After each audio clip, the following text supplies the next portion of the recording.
Hello everyone, and today we're going to be installing these LED strips on this 2021 Mustang, and I'm going to install two sets right under the strut tower brace, as well as I'm going to install one each under the hood vents. Now this is something I haven't done before, so we're going to see how it turns out.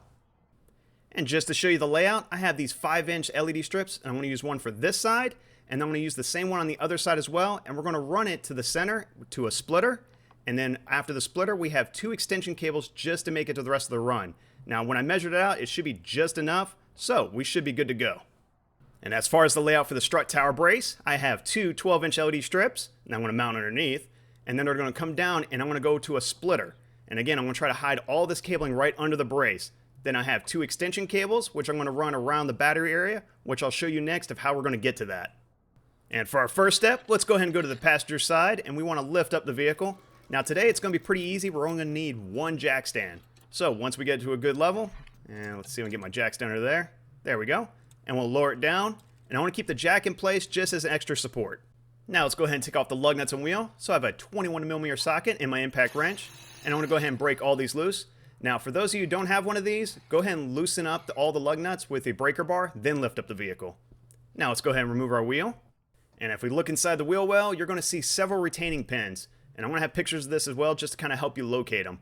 And there's going to be 12 total and then 2 push pins.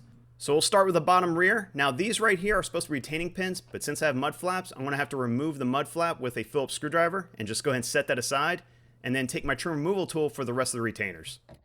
And as we remove these retainers, we just want to keep track of which one goes where because some of these may vary. And we'll go ahead and work to the upper one. Now some of these are easy to get to, some are not, but most of these have been really easy to come out, which is good. So we'll go ahead and get that one loose. All right, there's another one. And we're going to work our way to the under the vehicle. There's one that's kind of hidden right under it. And yep, there it is right there. And then we'll go ahead and go back to the inside. And then we'll start working our way to the front. There's another one. And here's the 3 at the bottom of the front. So these are pretty easy to come out. And our last 2 are more of a push pin type. All you need is a Phillips screwdriver. And you just got to push these in and it should pop right out. So there's one that's pushed in and the next one. There we go. And with all the retainers out of the way, let's go ahead and remove the splash shield. And there's nothing much to it. This just gently comes right out. I'm going to try to lift it right up, and we'll go ahead and set that aside. And now that we can take a look at the inside, this is the route we want to take. There's a hole right here, right next to the battery, and we're going to go ahead and run our extension cable down and along this side, and then into this grommet right here that meets right with the firewall. So this looks like a good route to take. And just to show you where that hole comes out at, let's go ahead and look under the brace, and you're going to see a little hole right there. So this looks like it's going to be a perfect spot to run our extension cable through. So with the routing planned out, let's go ahead and go to the inside of the car. So I'm going to go to the passenger side. I'm going to go ahead and remove the floor mat just so we can get access to the kick panel. And all you have to do is go ahead and pull on this lower kick panel. And once it pulls away, lift slightly upward. See if I can get my hand in there. There we go. Lift it upward and it should pop right out. And there we go. We'll set that aside. So right behind that kick panel is the grommet that goes through the firewall. This is where we're going to gain access into the vehicle, and it should be a nice clean transition. And now let's go ahead and work our way back to the wheel well, and I'm going to take a utility knife and cut a small slit right into this grommet. Just be very careful not to nick any other cables in there, but we just want to put a slight slit where it's basically air. And then I'm going to take my trim removal tool and some rope, and the whole idea is I want to fish this rope right through the grommet so I can pull the extension cable through. So let's see if I can get the rope through first. And I'm going to push it right through. And it looks like it went through nice and easy. And then I'm going to go on the inside and go ahead and pull that through as well. Come on. Make sure I pull the right side. And I'll take my trim removal tool out. And we'll go ahead and clean up the rest of this rope so we can pull some more of it through. Very nice. Then we'll go ahead and tie off our extension cable to our rope. And I'm not doing anything hard. I'm just going to put a basic knot in there. And we'll just go and wrap it a few times just to make sure it's nice and secure. And there we go. Then we'll make our way on the inside, give it a little tug, feed a little bit of the cable through the grommet, and then pull again, and it should come right through. That looks beautiful, perfect. And now we can go ahead and route our extension cable through that one little hole. Now I'm using the extension cable in the wheel well instead of the raw cable from the control box because if I ever want to change out parts, this makes it the easiest way to do it without taking off the wheel countless times. And now I think we're ready to clean our surface, so I'm going to grab some alcohol and a microfiber cloth, apply a nice generous amount to our microfiber cloth, and we're going to wipe down any of the areas we're going to basically put any of those zip tie mounts. That way it adheres to the surface very nicely. And now let's go ahead and clean up our cable management. So go ahead and grab our zip ties, and let's go ahead and little by little start zip tying everything down and using these mounts as well just to have a nice clean run. We want this to be as professional as possible. And by making this as secure as possible, it'll also prevent the wire from rubbing against any other surface so it doesn't wear over time. And then obviously as you tighten them down, go ahead and grab your wire cutting tool and we'll go ahead and clean up all that excess zip tie so it's nice and clean. And just as an added precaution, let's go ahead and grab our glue gun and add some hot glue right where that slit is in the grommet. I want to make this watertight as possible. And just as a quick overview to see how our cable looked, we have a nice pretty mounts and we just went ahead and ran along those mounts with some zip ties. So this came out looking pretty clean. So far this looks pretty good. Now let's go ahead and make our way to the hood, and we're going to remove 14 retaining pins, and these pins are very easy to remove. All you need is your trim removal tool and they pop right out. So there's 1, there's 2, 3, 4, 5, 6, 7, 8, 9, 10, 11, 12, 13, and 14. And then as we take the last pin out, we'll very gently go ahead and put aside the installation. And now we're going to go ahead and grab our 8mm socket and socket wrench, and let's go ahead and remove all 4 nuts per hood vent, and these come out very easy. They're not on tight at all. And then we'll go to the top of the hood and go ahead and remove the vent. So push the vent back and lift up. And this should pop right out. And there we go. And yep, looks pretty dirty, so we're going to have to clean all that up. So let's go ahead and grab our alcohol and our microfiber cloth. And as usual, we're going to go ahead and drench the microfiber cloth and clean up all this excess dirt. We're going to need the surface clean anyway just to apply our LED strip. So let me pick up the camera so we can get a good visual. Right around right there, there's a good spot where we run our cable through. It's a nice little slot. I think that'll work perfect. So let's go ahead and grab one of our 5-inch LED strips, and we'll go ahead and see if we can run that cable through that plastic bracket. So what I'm going to do is I'm going to push on the bracket just a little bit and feed that cable right through that one little slotted area. And you can see it on the other side. I'm going to use a trim removal tool just so I can get my finger in there. There we go. And yeah, I got a nice little loop. And then what we got to do is pull it through. Now let's work our way back to the top of the hood. We'll go ahead and feed the rest of this cable through, because we only need a little bit at the top. We want to go ahead and minimize the excess cable that's under these vents. And we got a nice little loop right there, so that looks pretty good. And let me go ahead and add a second camera in there. That way I'm not blocking the view too much. So I'm going to center this LED strip up with that hole in the middle. So let me take this backing off. And then I'm going to very gently go ahead and center it up and actually go right below that slotted hole right there. And there we go. And we're going to press on it very firmly. And I'm going to have a nice little bend radius on that cable. I don't want to make it too sharp. And it's going to go basically around that bolt. And the way this is routed, it shouldn't obstruct any water from being drained within these vents. So far this looks pretty good. And now we're ready to reinstall our hood vents. So all you got to do is line up the 4 studs with the holes and press down. These install just as easy as they're removed, so there's nothing to them. Now if you have a gap in between your hood and your hood vent, you may have to relocate your LED strip. But once it's in place, go ahead and tighten it down, all 4 nuts, with your 8mm socket and socket wrench until it's snug. So now with the hood vents ready to rock and roll, let's go ahead and run our cable. So I'm going to start with this 3-way splitter. Now I'm going to go with the 3-way instead of the 2-way just because it's slightly longer. And one of the extra branches, I'll just go ahead and zip tie to the side. It's not going to hurt to have it just zip tied off. And we'll go ahead and pre-wire everything before we zip tie everything down. And then we'll grab our alcohol and our microfiber cloth, and as usual, clean our surface before we apply our mounts. And of course, little by little, every few inches, we'll go ahead and attach our mounts to the hood and zip tie it off. And we want this as clean as humanly possible. And again, we want to prevent any vibrations under the hood. You don't want to hear anything, and you don't want cables rubbing against anything. And this may be time consuming, but it always comes out looking good if you take your time. And as we get to the end of the splitter, I want to grab one of my extension cables and go ahead and plug it in. Now the cool part is we have our little washer fluid hose here, and I could zip tie that cable to the hose. It's not going to hurt anything, and it's already pre-ran, so just makes it easier and cleaner on me. And now that all the cables are secure, let's go ahead and cut all that excess zip tie away. So I'm going to grab my wire cutting tool and go ahead and trim it all down.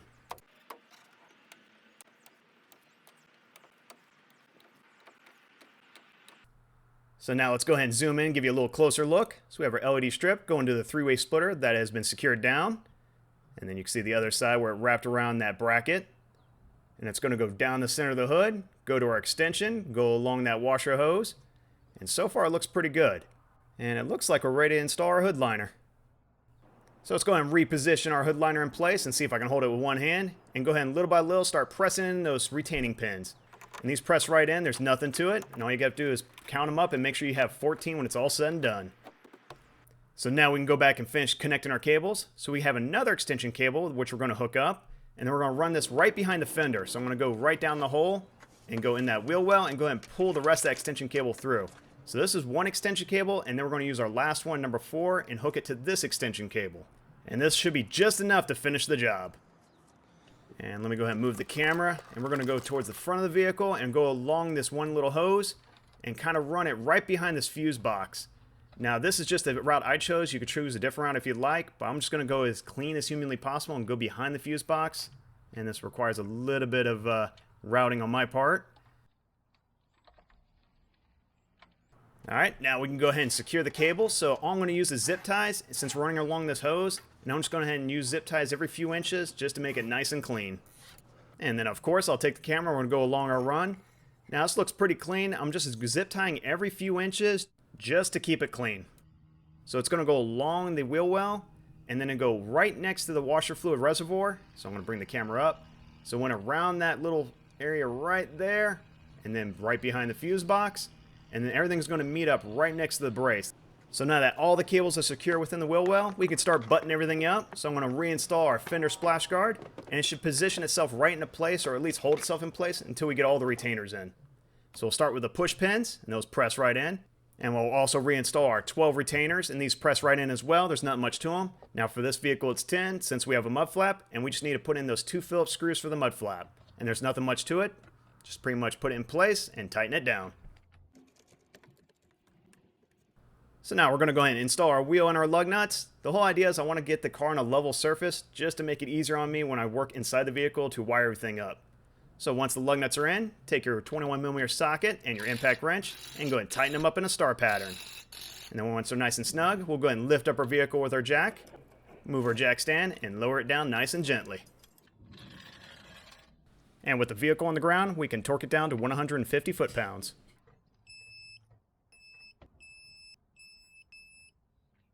Now let's get back in a standing position and grab our alcohol and our microfiber cloth, and we're going to clean the surface right under the strut tower brace. Again, you always want a clean surface before you apply any tape. And this is about where I want it. So let's go ahead and take off this liner for this 12-inch strip. And then very gently go ahead and slide it under, if I can without getting it to stick anything. And then very gently lift it up nice and smooth until it's nice and even. And then go ahead and rub my finger along it just to make sure everything adheres to the brace.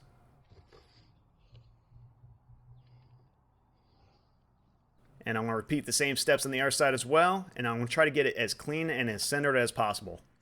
And of course we want the wires to be clean as possible, so I'm going to use one of the mounts, go ahead and pre-zip tie the wire to it, and then apply one of the mounts under the brace. And it went ahead and hid the cables nicely, so I like that. So we have all 3 of our wires right now that came from the LEDs. And then we have a nice little 3-way splitter, so this works out. So I'm going to hook the 3-way splitter to all 3 of our LEDs. Very nice. And then hook the main one that goes to the extension that goes into the car. So we have all this excess wiring we need to clean up, and this is very easy. All we're going to do is zip tie it up as best as humanly possible. Now we have a lot here, so when you have a lot and it's all tangled, it's hard to clean up, but we're going to try. And with the cables bound together, we'll go ahead and tuck it in this one little cavity. And the good news about using this one little area, if I want to add more LED strips, all I have to do is add a splitter and I'm good to go, and it's not a lot of hassle. Now let's go ahead and make our way inside the vehicle to our body control module. And right here, we have fuse number 4. Now, fuse number 4 is a spare. So we're going to go ahead and pull that fuse out. Now, you can use a fuse puller or some needle nose pliers. And there we go. Came out pretty easy. So now we get to grab our cool fuse adapter. And I like these. They're pretty easy to install. Show you how they work. So on this side right here, that's towards the front. That's your supply side. Other side's your load side. So it's being plugged in just like this. So that way the wire right here, that's what we're going to hook up to our control box. And I'll bring the camera in so you can get a closer look. So we've got plenty of room to work, and the fuse that is installed is a 5-amp fuse, which is more than enough for these LED strips.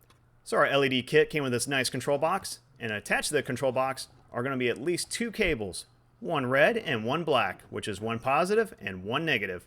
Now the positive is going to go to that fuse adapter, and the negative, I'll move my camera a little bit, is going to go to that stud right there in the back. That one is actually a good ground to use, and it's close by.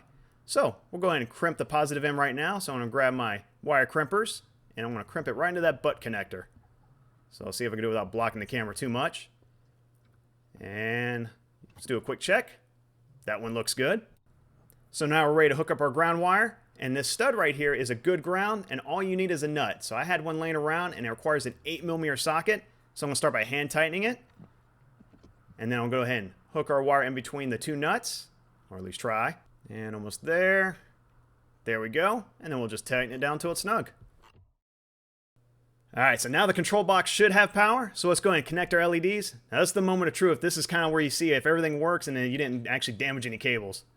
So let's go to our brace. Hopefully we see lights.